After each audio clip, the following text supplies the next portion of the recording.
It's Emil Guillermo. Emil, luck to you. Emil Amok? Yeah, Emil Amok to you. This is Emil Amok's Takeout, my takes on all things considerable. We talk about the news in the good old timey talk radio kind of way, right? And we just talk about all news. We don't necessarily have we have a perspective.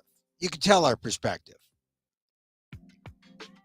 I tell a joke about, no, I can't tell that joke. Not here. But I mean, you can tell my perspective right away. And in the old days of talk radio, people were more comprehensive.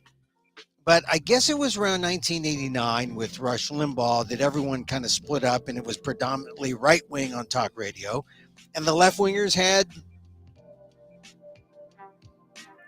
the left wingers went somewhere. They went Air America, any number of things, but there was usually one, if that many, talk radio hosts who had a left wing perspective. I was on one radio station, and they said, "Look, we're changing tunes. We're going this way, and you're going that way. So goodbye." And I got fired. So this is kind of nostalgic to have a talk radio moment talking about the news. And so today on today's show, that's what we do. We do this Monday through Friday, 2 p.m. Pacific. Except on how I took yesterday off because I was coming back from LA, where I did a stand-up show. I was part of a stand-up show. Did my 5 minutes at the Hollywood Improv. I'm going to talk about that today. I'm going to talk about, of course, more on Shane Gillis because once you do stand-up and once you know how hard it is to get laughs, you do get a little empathy. So I'm going to talk about that. What else? Oh, this weekend, did you see the NBA All-Star game? Wasn't it ridiculous? The NBA. I mean, I guess when it got to 190, you thought it can't get worse, right? And then they went over 200. And are we supposed to cheer that? It almost seemed like, where are the Harlem Globetrotters when we need them? I mean, no one takes the Harlem Globetrotters really seriously, but when you do, you say, look at their skill. Aren't they great? I mean, because it's not a real game. They're playing the Washington, what do they call it? The Washington Generals, and they're kind of like a lay-down team so that the Globetrotters can do their thing. But when you see the NBA folks do it, and they don't take it seriously, and it's like a low skill, high skill, low skill, right? And they score, and they play no defense. Like, why? Why? The best thing was the Sabrina Ionescu, Stephen Curry three-point shootout, which I thought was fascinating the day before. Wasn't quite as enamored of the slam dunk contest as I have been in the past. Maybe it's because the slam dunks are also they're kind of fake slam dunks. They're not the kind of slam dunks you'd see in a game. I mean, maybe a little bit, but you're jumping over some guy's head, and things have to be set up just right. So it's kind of fake. It's kind of a fake thing. But the 3-point shooting contest, you go back of the line to the 3-point line and you shoot, and you make it or you don't. And the person with the most points wins. And Sabrina Ionescu gave Stephen Curry a run for his money. She had 26 points.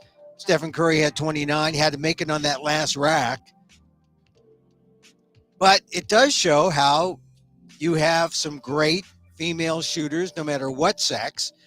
And that's why that's a great competition. At some point, the women are going to win that.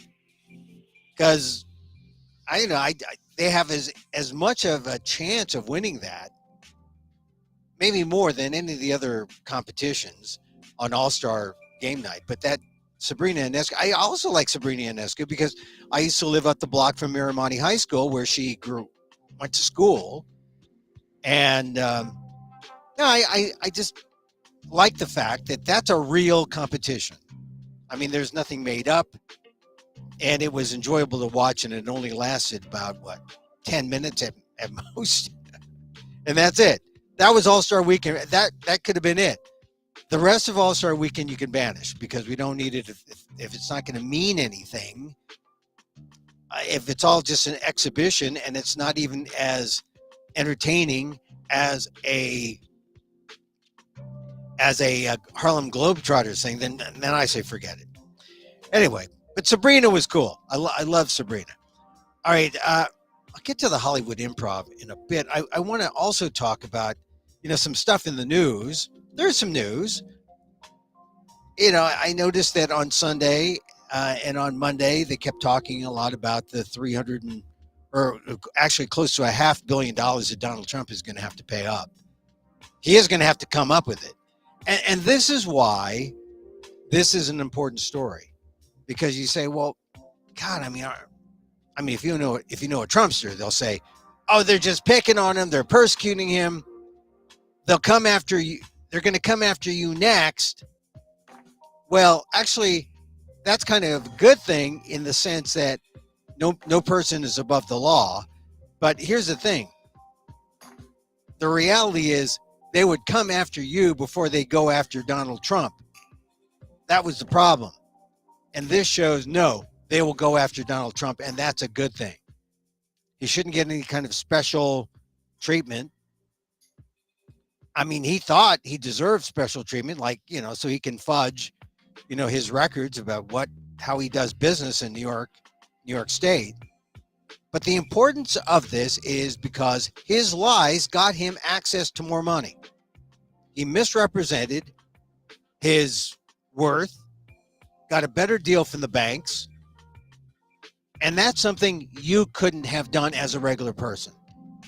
So you should be very happy that the courts came down hard on Donald Trump, suspended him from doing business for 3 years in New York, his sons 2, fined him over 400 million, but all the other things combined that he has to pay, he's going to pay close to 500 million, $500 million. And that is something we should applaud. He doesn't deserve to be president, not with the kind of attitude where he thinks he's better than you. He's not better than you.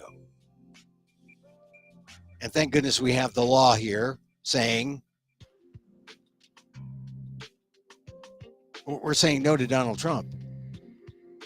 Now the question is, will voters say no?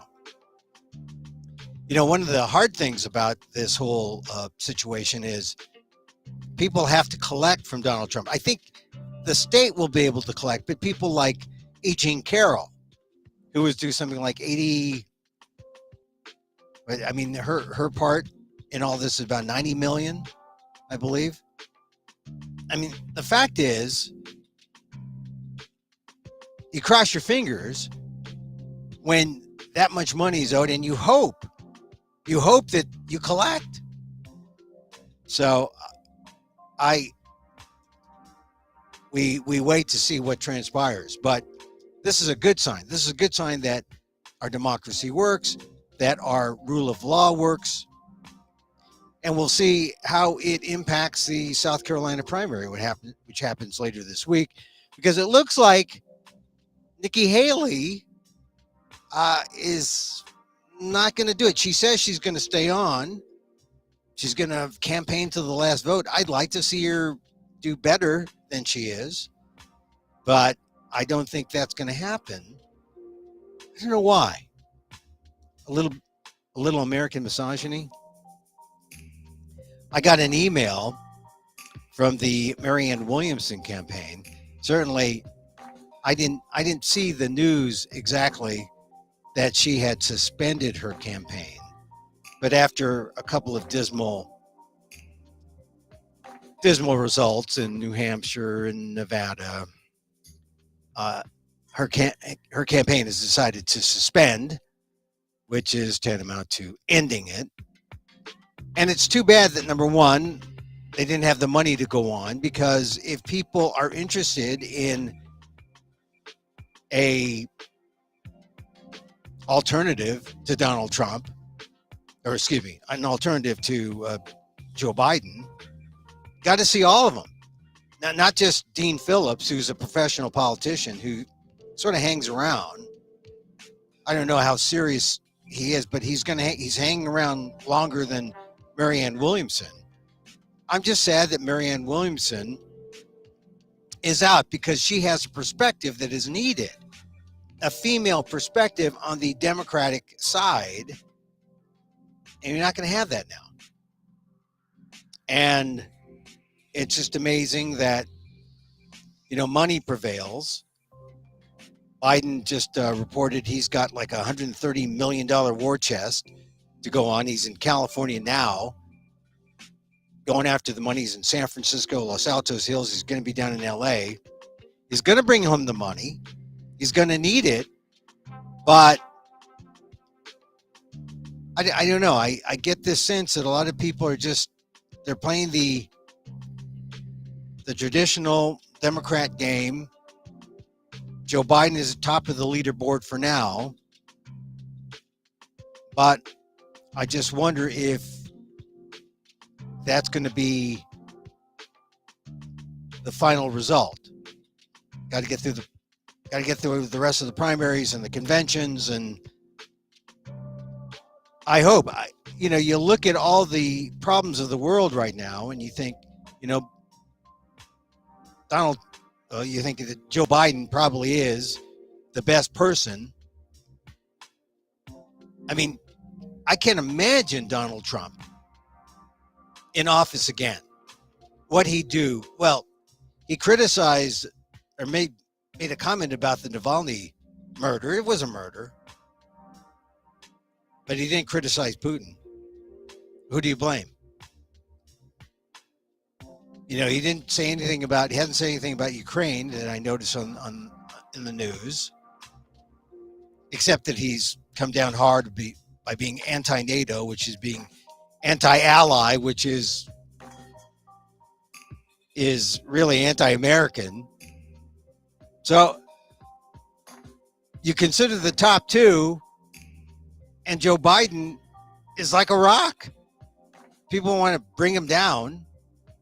I still feel like if you want to look at alternatives, you should have some to look at and to hear, because sometimes those alternatives, they contribute to an overall message of the Democratic Party or of any party, right? When they get together at the convention, they don't necessarily just shut you out. But in the case of Marianne Williamson, she did get shut out, and I think that's sad.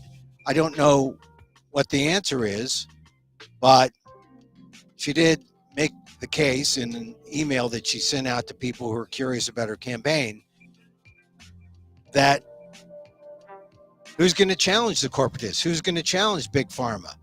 Who's going to challenge, so forth and so on. I mean, Joe Biden to a point, but not nearly progressive enough for some people. But he may have to do at this point.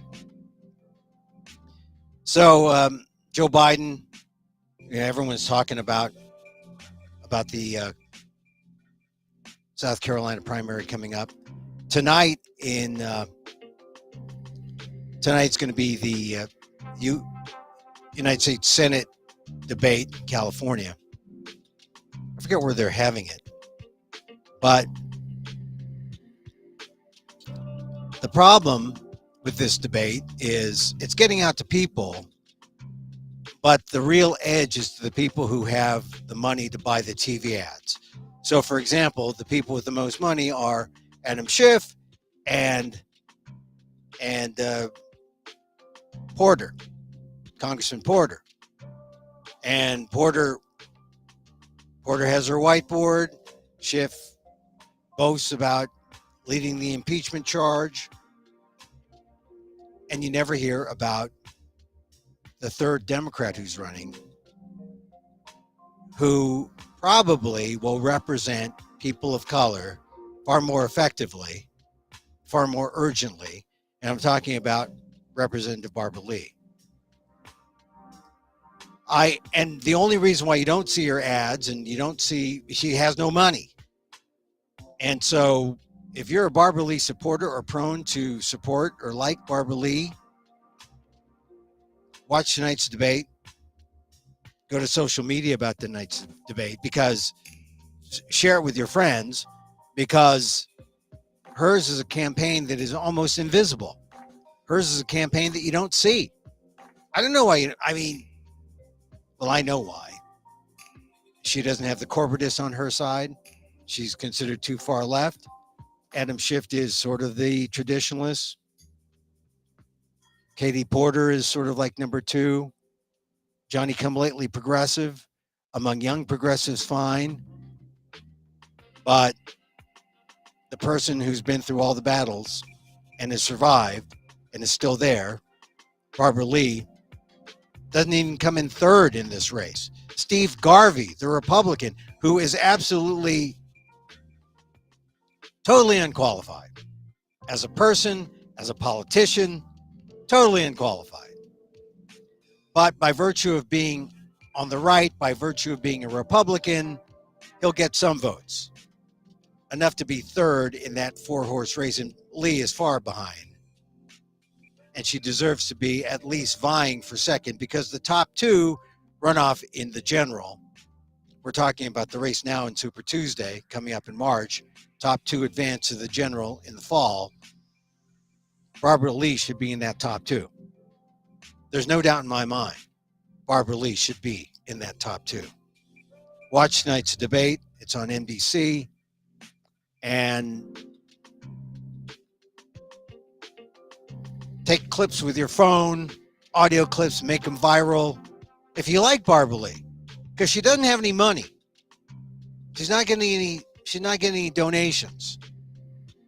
And the way that she's going to make some headway is if stuff goes viral. So, hence, I think it was last week when she debated in LA on one of the TV stations there, she recommended a $50 an hour minimum wage, which, if you want to just go on what you need, makes sense. $50 minimum wage. But you kind of know that's not going to fly. And if it did, people would hire you for like 3 hours, 3-hour days, and then you wouldn't qualify for benefits, and you wouldn't qualify, they'd pay what they could afford. But it is true, it's very hard to make it on less than that if you have a family of four. I was driving through California yesterday. I went to a Starbucks person. And, I bought a brandy Americano. And it says, do you want a tip? And I said, look, you're going to have to ask Howard Schultz for the extra money. I'm not going to tip you. And the guy said, hey, don't worry. California is bumping up the barista pay to $20 an hour because of the new law. So that's great. But barista is making $20 an hour. That's $800 a week, $40,000 a year. Barely enough for a single person, maybe, but for a family of four, family of three, you're struggling. I mean, there used to be when people would compare where you are in class among the classes, the economic classes, they say, oh, that's a teacher fire person. And the teacher's making like 50 or 60 grand. The fire person's making like 110 grand. And you say, oh, that's middle class. Teacher firefighter, $170,000. That's comfortable for middle class in America, unfortunately, which seems outrageous. Some people can't even dream of $170,000 a year. So, but who's talking about this, at the U.S. Senate level? Barbara Lee, in at least talking about $50 an hour, got to hand it to her because she got some blowback. But I think a lot of people just thought, oh, she's not realistic. That's not going to happen. It probably isn't going to happen. But wouldn't you want someone to advocate for you? Someone who looks at you and someone who knows homelessness, someone who knows what it's like to be jobless and homeless, someone who looks at you and says, yeah, I'm going to fight for $50 an hour. You with me? No one else is saying that. That's why I look to Barbara Lee and I say, that's a person who should be in the Senate. Because no one else is talking that way. And we need to move that way if we want to create the kind of equity we want in our American society. Too much inequality in terms of economics.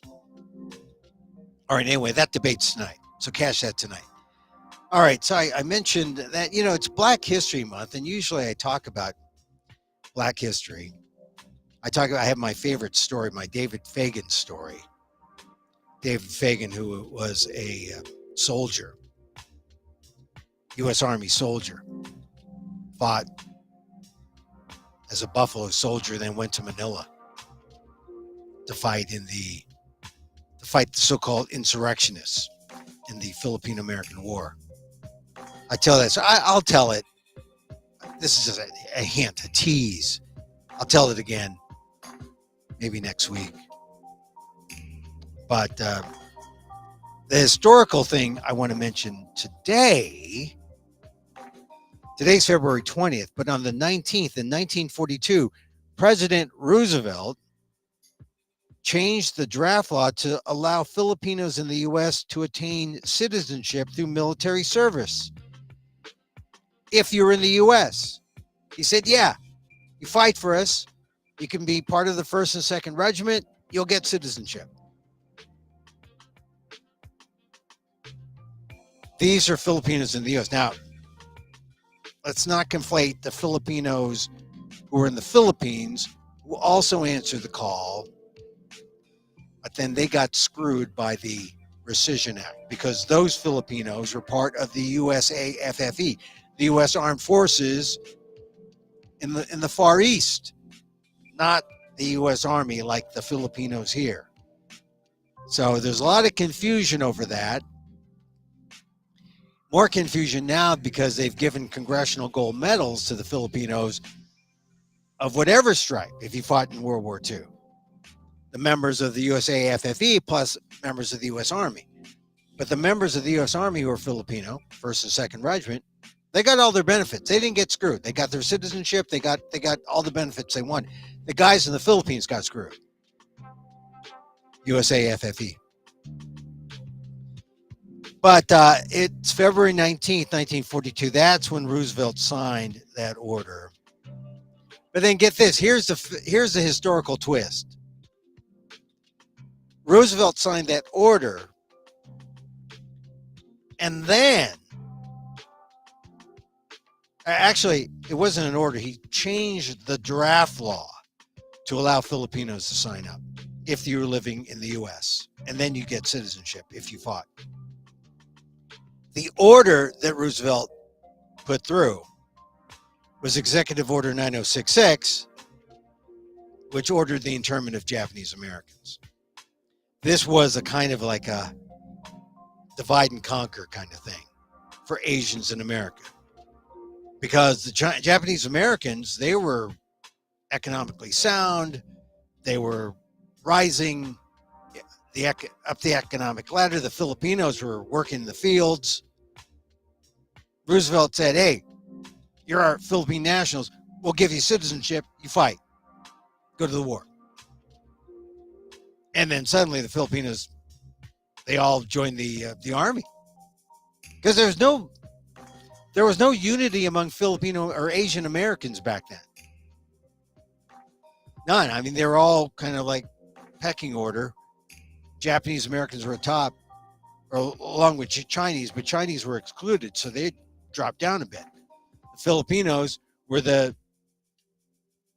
chosen ones. They were colonized. And as soon as Roosevelt said, hey, Filipinos will make you citizens, all you got to do is fight. Then Roosevelt signed 9066, which in turn tens of thousands of Japanese Americans. That's how the race game is played in America. Terrible. But that's how it's played. So remember that, 1942, that's when Roosevelt changed the draft laws and signed 9066. You can Google my name, Emil Guillermo, and Executive Order 9066, and see all the different things I've written about that over the years. Sad. It is the law that has given Asian Americans as a group a kind of moral authority. But unfortunately, the reality of 9066 is that when the Japanese were put in camps and left, while there are some instances where people, Asian Americans, well, other people, whites, helped the Japanese Americans, for the most part, it was seen as Asian Americans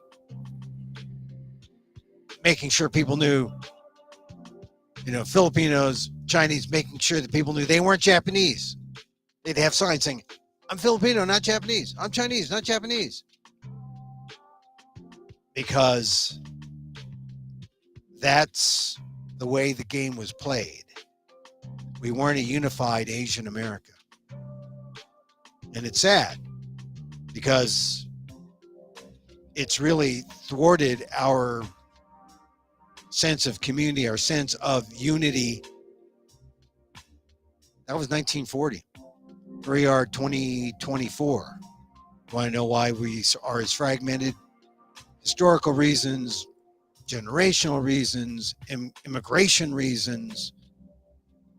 That's why when people talk about our umbrella, Asian America, sometimes it doesn't seem as real, because you see these little bits in the history books and you say, wow, this is how they kept it separate. This is how they utilize that time-honored discriminatory tool, divide and conquer. Anyway, it's worth noting on the day, February 19th. Today's the 20th, but the 19th was President's Day, and people say, "Oh, who is your favorite president? Who is the best president?" And a lot of people would say automatically, they would say, "Oh, Roosevelt. Oh, what a great president." I don't know. He did a lot of things that were kind of squirrely. A lot of great things too. I don't want to, you Roosevelt historians, I know some great things, but let's not go all the way back to the 30s and 40s. Let's go to Johnson, the Johnson years, LBJ, civil rights, voting rights. Let's not overlook Johnson. There was a president, and the Republicans are trying to reverse everything he's done. Civil rights, voting rights, immigration. Immigration. There's a picture of Johnson signing that 65 immigration bill. The Hart-Celler Act. And it was so monumental, right? Everyone coming together to sign that bill. It's what made Asian America. And you can't even get Congress together on easy bipartisan things like naming of a post office or something like that. Or maybe that's the only way you get that kind of bipartisan measure. Certainly, we can't help our ally, Ukraine. That's politics today. All right. Shall we turn to, let me talk about Ishmael Reed. I'll talk about this throughout, but on the PETA podcast, I talked to Ishmael Reed, dropping on Wednesday. And he's got a new play out called The Shine Challenge 2024. And I have a smallish role in it. So check it out. Go to nuyorican.org, N-U-Y-O, Nuyorican, R-I-C-A-N.org, and buy a ticket to get your private link to see the show whenever you want for the next few weeks. It's a staged virtual reading of this play. And if you don't know what the Shine Challenge is, Shine is said to have been a black person on the Titanic. the only one who survived. And that became a kind of mythic legend, an oral tradition that was passed down from the teens and 20s and 30s and 40s till today. But somehow, a lot of that has changed. I mean, you don't hear it as much, but Ishmael wondered why, did some research, put together the legend of Shine, taken from 36 lines written by Langston Hughes, who wrote it down after he heard what they called toasts, these ballads that they would pass down orally. Langston Hughes wrote it down. Ishmael Reed created a play. And it's interesting. You'll find that you'll know all about Shine. And the challenge is, how will we pass this down, especially if you're African American, to the next generation? And the reason why I'm interested, or one of the reasons, is because the animals play a role in this. Animals. The animals are the key to justice. How, Emil? That doesn't make sense. How does that happen? You got to watch the Shine Challenge. Go to newyorrican.org, get your ticket. You can get your ticket, get a link, then watch it anytime for the next, I think, 2 weeks or so. It's a virtual reading.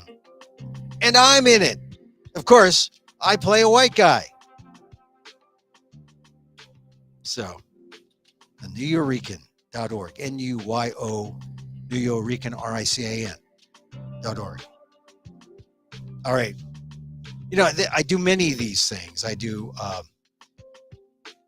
doing the Rogue Festival in Fresno.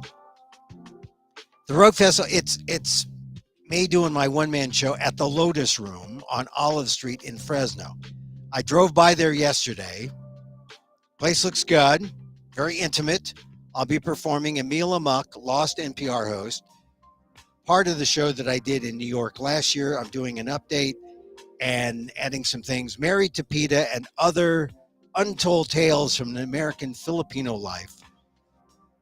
I'll be there with my gong. And it's on March 2nd, Saturday at 2 p.m., March 2nd at 9:30 p.m. Oh, that's going to be a busy day for me. Sunday, March 3rd at 2 p.m., Thursday, March 7th at 5:30 p.m., and Saturday, March 9th at 5 p.m. So if you're an older person, hey, this is matinees galore. It's going to be fun. Emil Amok, Lost NPR host. I talk about my journey into the media, and it's like it's a one-man show. It's Spalding Gray meets Ferdinand Marcos. You'll love it. Now, as far as the Hollywood Improv goes. All right, so I was part of this show.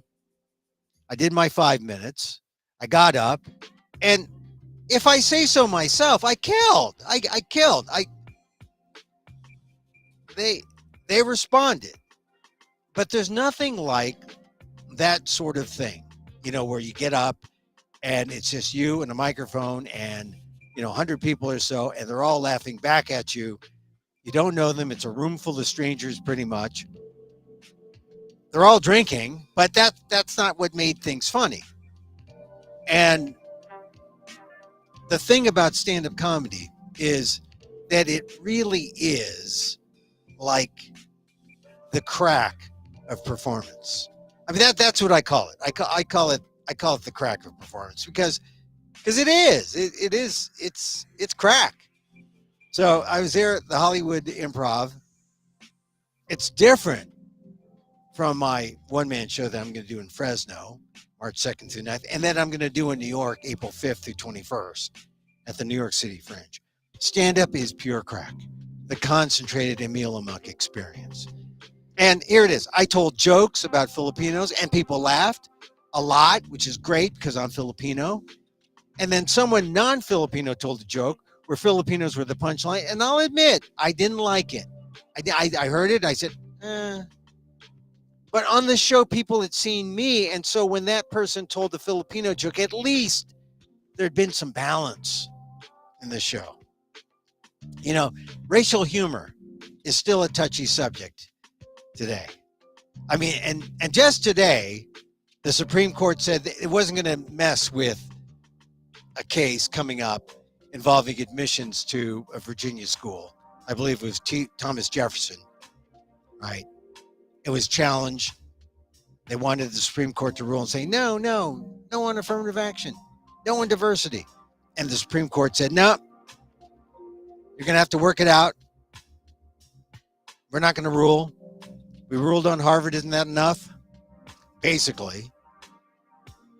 And so there's some leeway to allow for diversity, to allow for whatever. But race is still a touchy subject.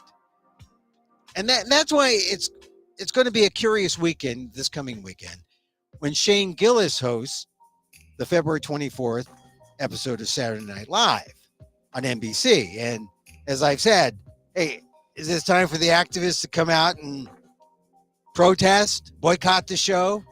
Or maybe just hope that Bowen Yang and Shane Gillis get to mud wrestle for supremacy on national TV or something. Now, that would be kind of interesting. I think Bowen Yang would enjoy that. Win or lose. Shane Gillis, I don't know if he'd want to get that dirty. But if you'll recall, Gillis was hired as a cast member and then fired after some of his anti-Asian jokes were exposed. And that was in 2019. Now, SNL wants to hire him back as to be host after 5 years. SNL announced this more than a week ago, and I always thought, well, maybe they were just going to warn us, or maybe they wanted to see if there was any blowback. But frankly, I haven't seen any real anti-Gillis buzz, you know? And I think maybe because, you know, we're busy, it's outside, you know, it's cold outside, you know, there's a lunatic with 91 felony counts who could be president again. It's not a beautiful thing. It's not a beautiful thing, Emil. You, Emil, talking like me, that's a beautiful thing. Or maybe Gillis bringing him back is an acknowledgement of the Trump effect, you know, that we've become inured to all the micro and macro aggressions, and perhaps the fear of assaults, verbal and physical, has been normalized. I'm not so sure. You know, and it makes me wonder if it really is time to forgive, you know? See, I think Gillis, who's Catholic, maybe not practicing, maybe lapsed like all the rest of us, but there are 27 million Asian Americans in the U.S. His penance should have been 27 million Our Fathers and 27 million Hail Marys. And I think that means he's still got some time on his knees. Or maybe SNL is setting the standard for bigoted jokery at however many Our Fathers or Hail Marys you can say in 5 years. But shouldn't that be up to those he offended? You know, I mean, if you're going to apologize, it's not how I feel about how you feel. It's about how you feel about you and how you feel about me. That's a difference, you know. So I'm wondering, does Shane Gillis get us? I mean, if you don't recall what he said, he dissed gays and disabled people, used the R word for disabled people, mentally disabled, and the F word for gay people. He disparaged women by calling them flat-chested bitches. That's what he said. So we got a misogynist, a homophobe, an ableist, and then Gillis's racism toward Asians. About Chinatown, he said, why do the effing chinks live there? I mean, you could have just said, why did the Chinese choose to live in Chinatown? But effing chinks, his words. In another instance, he commented on the video game Clash of clans. And, because he's a linguist, he used a mock Asian accent to call it the crash of clans. Not funny. And I tell accent jokes. So back in 2019, I didn't call for Gillis to be fired. I just said we should let SNL know that if you want to build the largest possible audience in a diverse America, you don't go for that kind of humor. Because this isn't about social justice. It's about what's genuinely funny to the most people in a modern America, so that your SNL show can gather the most people to watch. And, you should go above the standard morning DJ also BS, right? I mean, that's where Gillis was 5 years ago. But, his apology wasn't so great back then, 5 years ago. He said, happy to apologize to anyone who's actually offended by anything I've ever said, which is like, hey, if you're actually hurt, I apologize. Otherwise, for the rest of you, let's party, which isn't much of an apology. So Gillis added that he never wanted to hurt anyone. He just wanted to be the best comedian. Okay, yeah, but lazy racist comedy is not risky. What's risky is actually being funny without denigrating people based on race, color, creed, sexual orientation, ability, and maybe just keeping the target on yourself, because self-denigration is always funny. So I did not take a stand 5 years ago to say Gillis must go, Gillis must be fired. I just said, if you're concerned, make noise and let people know what we think, right? And our voices were heard, which actually surprised me, because Saturday Night Live does its own thing. And, I was surprised that they went after him and said, you're out. So here's the thing now. I don't believe in cancellation. I'm a First Amendment absolutist. I do this show because I believe in the First Amendment. I want Gillis to feel free to say what he wants. And we should all know that racist jokes don't demand censorship. They demand debate. You match racist speech with more speech, not less. And a lot has changed since 2019. Gillis has actually become a better comedian. And he targets himself now more than he used to. He doesn't go after Asians. Goes after Trump a little bit. He's funny, making fun of dumb white people, and he's got plenty to choose from. He also finds himself in this new time, and maybe this is why SNL is doing it.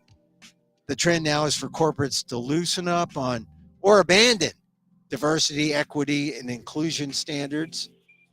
So I think that's the reason why, hey, this is the green light that SNL gets, and now they're bringing the banished Gillis back because, hey, he's become a hot comic. I think what's changed now also is there's a lot more prominent Asian American comedians. Even on SNL, there's Bowen Yang, who's come to prominence on the award scene and movies. Asian American comedians represent, and they talk back for us just by being there. You got comic voices like the Emmy-winning Ali Wong. You've got Joe Coy. People are seeing us. And we don't have to be hurt by what other non-Asian comedians say. We simply can just ignore them and not patronize them. Besides, we got bigger fish to fry. We got fighting for DACA, immigration, fighting for, the anti-immigrant sentiment that's around when Donald Trump says, hey, he wants to be dictator for a day, and that immigrants poison the blood supply of America. We got stuff to fight. No one is moving fast enough on Gaza. AI is making us doubt what's real, what's fake. Well, Gillis is just entertainment. the clown with the rubber knife, right? And when he hosts SNL, we can always watch Netflix. Or if we choose, we can monitor, and if he upsets us, we can exercise our First Amendment rights. We could debate, not cancel, because it's all about more speech, not less. That's the American way. And also, then 5 years, since 5 years ago, I now go on stage. I go on my friends' shows. I seek laughs. I just did this thing at the Improv, Hollywood Improv. I got laughs. The difference when a Filipino makes a Filipino joke, though, right? But I empathize with the task. He's trying to make people laugh. I've also seen a couple of his specials over the last 5 years, and I'll say this. He's funny when he's not racist, but has he spent enough time on his knees? So let's see if Gillis has learned his lesson. If not, the debate continues. I assure you, the debate continues.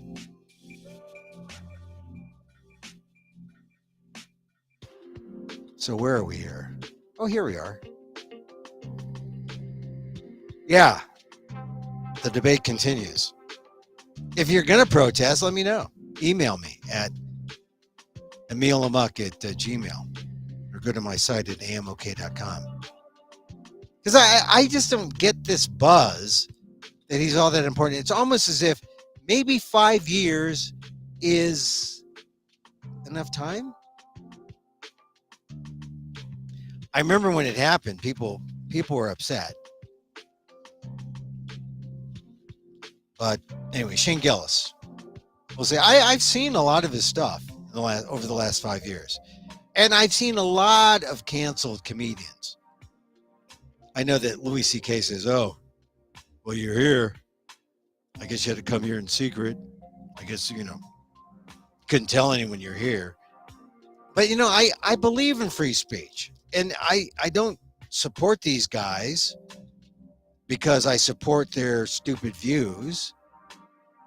But as comedians, they're artists.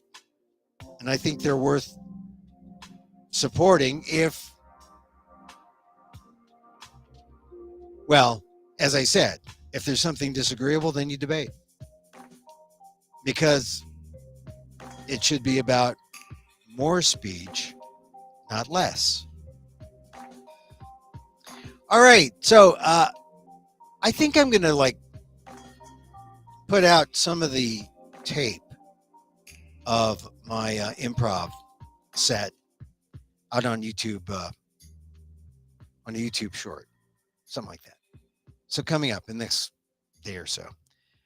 But for now, keep in mind if you're near Fresno, I didn't know, are you near Fresno? Man, it was beautiful driving through the heart of California yesterday up the Central Valley because, it was rainy and then not rainy. Rainy in LA and then not.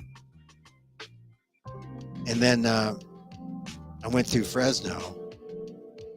And yeah, should be a fun show. Emil Amok, Lost NPR host. For tickets, go to roguefestival.org. Roguefestival.org.